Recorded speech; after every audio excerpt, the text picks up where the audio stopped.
Hello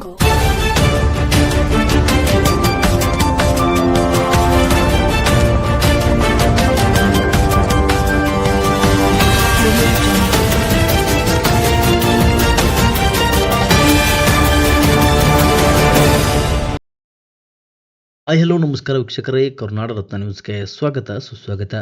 ಇಂದು ಜಮಖಂಡಿಯಲ್ಲಿ ಜನವರಿ 26ರ ಗಣರಾಜ್ಯೋತ್ಸವ ಅದ್ದೂರಿಯಾಗಿ ಜರುಗಿತು. ಹೌದು, ಹಿಂದೆ ಕಠೋರವಾದ ಅನಕ್ಷರತೆ, ಮೂಲಭೂತ ಹಕ್ಕು, ಚುನಾವಣೆ, ಮತದಾನದ ಹಕ್ಕು, ಶಿಕ್ಷಣ ಹಕ್ಕಿನಿಂದ ವಂಚಿತರಾಗಿದ್ದೆವು. ಇವಾಗ ಸಂವಿಧಾನ ಜಾರಿಯಾಗಿದ್ದರಿಂದ ಎಲ್ಲ ಹಕ್ಕುಗಳು ನಮಗೆ ದೊರೆತಿವೆ ಎಂದು ಉಪವಿಭಾಗೀಯ ಅಧಿಕಾರಿಗಳಾದ ಶ್ವೇತಾ ಬೀಳ್ಕರ್ ಹೇಳಿದರು.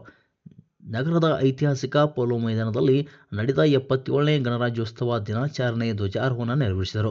18 ತಂಡಗಳ ಪಥಸಂಚಲನಗಳನ್ನು ತೆರೆದ ವಾಹನದಲ್ಲಿ ವೀಕ್ಷಣೆ ಮಾಡಿದ ನಂತರ ಅವರು ಮಾತನಾಡಿದರು. ಸಂವಿಧಾನದಿಂದ ಏಕತೆ, ಸದೃಢತೆಯಿಂದ ದೇಶ ಗಟ್ಟಿಯಾಗಿದೆ, ಶಾಸನಬದ್ಧವಾಗಿದೆ. ಭಾರತ ಸಂವಿಧಾನ ರಚನಾಕಾರರು ನೆನಪಿಸುವ ದಿನವಾಗಿದೆ.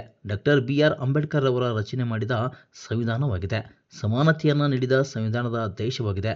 ಇಂದು ನಮಗೆ 77 ವರ್ಷಗಳ ಗಣರಾಜ್ಯೋತ್ಸವದ ದೊರಕಿರುವ ದಿನವಾಗಿದೆ.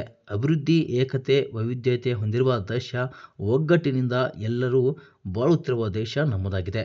ಹೌದು, ಲಿಖಿತ ಸಮಾನತೆಯನ್ನು ಹೊಂದಿರುವ ದೇಶವಾಗಿದೆ. ಲಿಖಿತ ಸಂವಿಧಾನವನ್ನು ಹೊಂದಿದ ಸಮೃದ್ಧವಾದ ಸಂವಿಧಾನವನ್ನು ಹೊಂದಿದೆ. ಇದೊಂದು ರಾಷ್ಟ್ರದ ಹಬ್ಬ, ಆಚರಣೆ ಮಾಡುವ ದಿವಸವಾಗಿದೆ ಎಂದರು. ಮೊದಲು ಜಮಖಂಡಿ ಎಂದು ಹೆಸರು ಹೊಂದಿದ ಊರು ಆಗಿತ್ತು. ಮೊಘಲಿಗರು, ಚಾಲುಕ್ಯರು ಆಳಿರುವ ಊರು ಆಗಿತ್ತು. ಇವಾಗ ಜಂಬೂಖಂಡಿ ಬದಲು ಜಮಖಂಡಿ ಆಗಿದೆ. ಸಂವಿಧಾನದಿಂದ ಮೂಲಭೂತ ಸೌಕರ್ಯ, ಶಿಕ್ಷಣ, ಆರೋಗ್ಯ, ವಿಶ್ವವಿದ್ಯಾಲಯಗಳು ಹೊಂದಿದ ಹೀಗೆ ಹಲವಾರು ಬಗೆಯ ಅಭಿವೃದ್ಧಿ ಹೊಂದಿರುವ ದೇಶ ನಮ್ಮದಾಗಿದೆ ಎಂದರು. 19 ತಂಡಗಳಿಂದ ಪಥಸಂಚಲನ, ಕವಾಯತು ನಡೆಸಿದರು. ವಿವಿಧ ಶಾಲಾ ಮಕ್ಕಳಿಂದ ಸಾಂಸ್ಕೃತಿಕ ಕಾರ್ಯಕ್ರಮಗಳು ಜರುಗಿದವು. ಮಾಜಿ ಶಾಸಕ ಶ್ರೀಕಾಂತ್ ಕುಲಕರ್ಣಿ, ಮಾಜಿ ಉಪ ಸದಸ್ಯರಾದ GS Nyamagouda, DSY Syed Roshan, Zameer S, ನಗರಸಭೆ ಪೌರಾಯುಕ್ತ ಜ್ಯೋತಿ ಗಿರೀಶ್, ಲೋಕೋಪಯೋಗಿ ಇಲಾಖೆ ಅಧಿಕಾರಿಗಳಾದ ಶಂಕರ್ ಬಂಡಿವಡ್ಡರ್, BO ಅಶೋಕ್ ಬಸನ್ನವರ್, ತಾಲೂಕ್ ಪಂಚಾಯತ್ EO ಸಚಿನ್ ಮಾಚಕ್ನೂರ್, ಆರೋಗ್ಯ ಅಧಿಕಾರಿಗಳು ಗೈಬುಸಾಬ್ ಕಲಗಲಿ ಸೇರಿದಂತೆ ಅನೇಕ ಇಲಾಖೆಯ ಅಧಿಕಾರಿಗಳು ಹಾಗೂ ವಿವಿಧ ಶಾಲಾ ಶಿಕ್ಷಕರು, ವಿದ್ಯಾರ್ಥಿಗಳು ಇದ್ದರು. ವರದಿ Ravi Dodmani, Karunada Ratna news, Jamakhandi.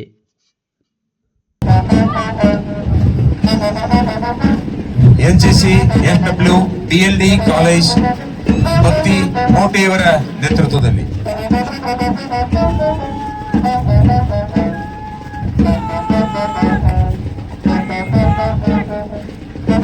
NCC, SD Tungal college Adarsh ನಿಂಗಣ್ಣವರ ನೇತೃತ್ವದಲ್ಲಿ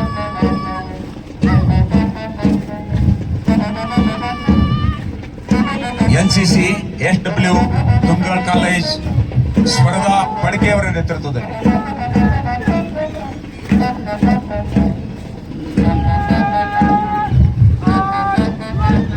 rovers and rangers BLD college Soumya ಅರ್ಕೇರಿಯವರ ನೇತೃತ್ವದಲ್ಲಿ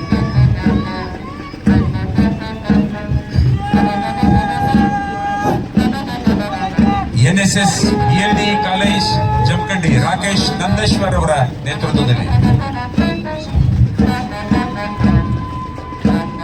rovers and rangers BLD new college Preetika ಮಂಜರಿಗೆ ಅವರ ನೇತೃತ್ವದಲ್ಲಿ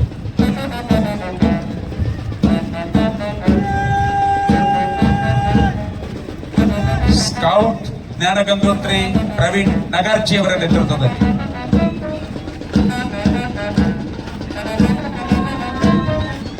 ಗೈಡ್ಸ್ ಜ್ಞಾನಗಂಗೋತ್ರಿ ಪ್ರಗತಿ ಕಾಯಿ ಅವರ ನೇತೃತ್ವದಲ್ಲಿ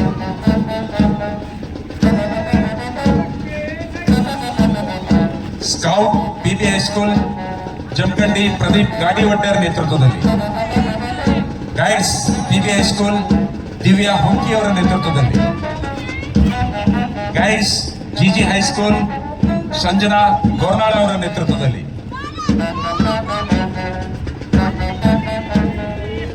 ಸೇವಾದಳ್ ಗಿರೀಶ್ ನಗರ್ ಚಿಂತನಾ ನಾಯ್ಕ್ ಅವರ ನೇತೃತ್ವದಲ್ಲಿ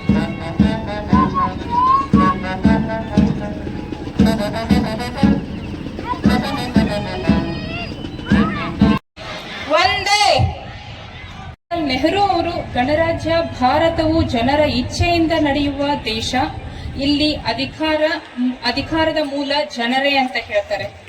ಮಹಾತ್ಮ ಗಾಂಧೀಜಿಯವರು ನಿಜವಾದ ಗಣರಾಜ್ಯವೆಂದರೆ ಅತಿ ದುರ್ಬಲನಿಗೂ ನ್ಯಾಯ ದೊರಕುವಂತಹ ವ್ಯವಸ್ಥೆ ಅಂತ ಹೇಳಿದ್ದಾರೆ. ಸರ್ದಾರ್ ವಲ್ಲಭಾಯಿ ಪಟೇಲ್ ಅವರು ಏಕತೆ ಇಲ್ಲದ ಗಣರಾಜ್ಯ ದುರ್ಬಲವಾಗ್ತದೆ ಅಂತ ಹೇಳಿ ಏಕತೆಯೇ ಗಣರಾಜ್ಯ, ಭಾರತದ ಗಣರಾಜ್ಯದ ಶಕ್ತಿ ಅಂತಿದ್ದಾರೆ.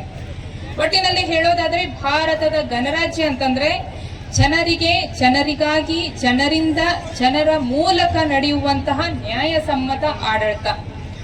ಸ್ನೇಹಿತರೆ, ಒಟ್ಟಿನಲ್ಲಿ ಹೇಳುವುದಾದರೆ ನಮ್ಮ ಭಾರತದ ಪ್ರಪಂಚದಲ್ಲಿ ಬಲಿಷ್ಠ ಭಾರತವನ್ನ ಹುಟ್ಟುವುದಕ್ಕೆ ಕಾರಣ ಆಗಿರುವುದೇ ಈ ಗಣರಾಜ್ಯ. 77ನೆಯ ಗಣರಾಜ್ಯೋತ್ಸವವನ್ನ ನಾವು ಇವತ್ತು ಆಚರಣೆ ಮಾಡ್ತಾ ಇದ್ದೇವೆ. ಐತಿಹಾಸಿಕ ಪೋಲೋ ಮೈದಾನದಲ್ಲಿ, ಜಮಖಂಡಿಯ ಈ ಮೈದಾನದಲ್ಲಿ ನಾವೆಲ್ಲರೂ ಸೇರಿ ಈ ಒಂದು ಉತ್ಸವವನ್ನ, ರಾಜ್ಯೋತ್ಸವವನ್ನ ಮಾಡ್ತಾ ಇದ್ದೇವೆ, ಗಣರಾಜ್ಯೋತ್ಸವವನ್ನ ಮಾಡ್ತಾ ಇದ್ದೇವೆ. ಸೊ ಇಲ್ಲಿ ನೆರೆದಿರುವಂತಹ ಎಲ್ಲರಿಗೂ ಶುಭಾಶಯಗಳನ್ನ ಹೇಳ್ತಾ, ವೇದಿಕೆಯ ಮೇಲೆ ಗಣರಾಜ್ಯೋತ್ಸವದ ಶುಭಾಶಯಗಳನ್ನ ಹೇಳ್ತಾನೆ.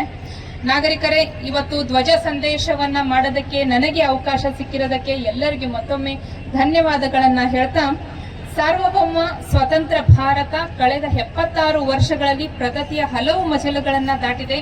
ನಮ್ಮ ಅಭಿವೃದ್ಧಿಯ ಸಾಧನೆಗಳನ್ನ ಅವಲೋಕಿಸಿದಾಗ ಜಗತ್ತಿನ ಅತ್ಯಂತ ಮುಂದುವರಿದ ದೇಶಗಳಿಗೆ ಸರಿಸಮನಾಗಿ ಪ್ರಗತಿ ಸಾಧಿಸಿದ್ದೇವೆ ಎಂಬ ಹೆಮ್ಮೆ ನಮಗಿದೆ. ಮಾಹಿತಿ ತಂತ್ರಜ್ಞಾನದ ಇಂದಿನ ಯುಗದಲ್ಲಿ ಪ್ರಗತಿಯನ್ನು ಅತ್ಯಂತ ಕ್ಷಿಪ್ರವಾಗಿ ಸಾಧಿಸಿದ್ದೇವೆ ಎಂಬ ಅಭಿಮಾನ ನಮ್ಮೆಲ್ಲರಿಗಿದೆ. ನಮ್ಮ ಭಾರತ ನಿಮ್ಗೆಲ್ಲ ಗೊತ್ತಿರೋಂಗೆ ವೈಶಿಷ್ಟ್ಯಪೂರ್ಣವಾದಂತಹ ದೇಶ. ಅನಾದಿ ಕಾಲದಿಂದಲೂ ವಿವಿಧತೆಯಲ್ಲಿ ಏಕತೆಯನ್ನ, ಯುನಿಟಿ ಇನ್ ಡೈವರ್ಸಿಟಿ ಅಂತ ಹೇಳಿ ನಾವು ನೋಡ್ತಾ ಬಂದಿರುವಂತಹ ಸದೃಢವಾದಂತಹ ದೇಶ. ಕಾಲಗತಿಯಲ್ಲಿ ದೇಶ ವೈವಿಧ್ಯಮಯ ಪರಿಸ್ಥಿತಿಗಳನ್ನ ಎದುರಿಸಿದೆ. ಪ್ರಾಚೀನ ಯುಗದಲ್ಲಿ ಆಂತರಿಕ ಸಂಘರ್ಷಗಳು, ಮಧ್ಯಯುಗದಲ್ಲಿ ಪರಕೀಯರ ಆಡಳಿತ, ಆಕ್ರಮಣಗಳು, ಆಧುನಿಕ ಯುಗದಲ್ಲಿ ಪಾಶ್ಚಾತ್ಯ ಪರಿಸ್ಥಿತಿಗಳನ್ನ ಸಮರ್ಥವಾಗಿ ಎದುರಿಸಿ ಇವತ್ತು ಭಾರತ ದೇಶ ಇಡೀ ಪ್ರಪಂಚದಲ್ಲಿ ಅತ್ಯಂತ ಶ್ರೇಷ್ಠವಾದಂತಹ, ಅತ್ಯಂತ ಗಟ್ಟಿಯಾದಂತಹ ಪ್ರಜಾಪ್ರಭುತ್ವ ದೇಶ ಆಗಿ ಗುರುತಿಸಿಕೊಂಡಿದೆ. ಸ್ನೇಹಿತರೆ, ಇವತ್ತು ಜನವರಿ 26 ಭಾರತ ದೇಶ ಪ್ರಜಾಪ್ರಭುತ್ವ ಮಾದರಿಯ ಆಡಳಿತ ವ್ಯವಸ್ಥೆಗೆ ಶಾಸನಬದ್ಧವಾಗಿ ಮಾನ್ಯತೆಗೊಂಡಿರುವಂತಹ ದಿನ. ಅಂದು ಜನವರಿ 26, 1950 ಅಂದು ನಮ್ಮ ದೇಶವನ್ನ ಸರ್ವ ಸ್ವತಂತ್ರ, ಸಾರ್ವಭೌಮ ಗಣರಾಜ್ಯ ಘೋಷಿಸಲ್ಪಟ್ಟಂತಹ ದಿನ. ಅಂದಿನಿಂದ 26ನೇ ತಾರೀಕಿನನ್ನ ನಾವು ಗಣರಾಜ್ಯೋತ್ಸವ ಅಂತ ಹೇಳಿ ಹೆಮ್ಮೆಯಿಂದ ಆಚರಣೆ ಮಾಡ್ತಾ ಬಂದಿದ್ದೇವೆ.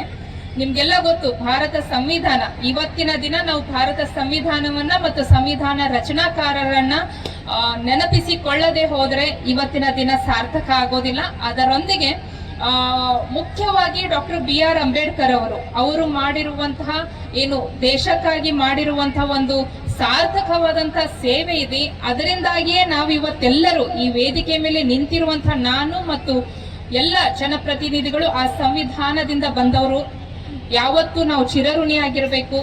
ಭಾರತ ಇದು ಒಂದೇ ದೇಶ, ಏಕೈಕ ದೇಶ ಇಡೀ ಪ್ರಪಂಚದಲ್ಲಿ ಈ ರೀತಿಯಾದಂತಹ ಸಮಾನತೆಯನ್ನು ಕೊಟ್ಟು ಬಡ ವರ್ಗದ ಜನರು ಸಹ ಆಡಳಿತವನ್ನ ನಡೆಸಬಹುದು, ಬಡ ವರ್ಗದ ಜನರು ಸಹ, ವಿದ್ಯಾರ್ಥಿಗಳು ಸಹ ಒಳ್ಳೆಯ ಶಿಕ್ಷಣವನ್ನ ಪಡೆಯಬಹುದು ಅನ್ನೋದನ್ನ ತೋರಿಸಿಕೊಟ್ಟಿರುವಂತಹ ಏಕೈಕ ದೇಶ ಭಾರತ ದೇಶ.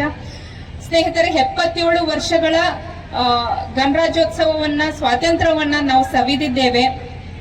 77 ವರ್ಷದ ಹಿಂದೆ, ಅಂದ್ರೆ ನನ್ನ ಧ್ವಜ ಸಂದೇಶ ಪ್ರಾರಂಭವಾದಾಗ ಹೇಳಿದೆ, ಸರ್ದಾರ್ ವಲ್ಲಭಾಯಿ ಪಟೇಲ್ ಅವರು, ಡಾಕ್ಟರ್ BR ಅಂಬೇಡ್ಕರ್ ಅವರು, ಬಹಳಷ್ಟು ಮಹಾತ್ಮ ಗಾಂಧೀಜಿಯವರು, ಬಹಳಷ್ಟು ಗಣ್ಯ ವ್ಯಕ್ತಿಗಳು ಈ ದೇಶ ಮುಂದೆ ಈ ಸಂವಿಧಾನವನ್ನ ಹಿಡ್ಕೊಂಡು ನಡೆದಾಗ ಯಾವ ರೀತಿ ಇರುತ್ತದೆ ಅನ್ನೋದನ್ನ ಹೇಳಿದ್ರು.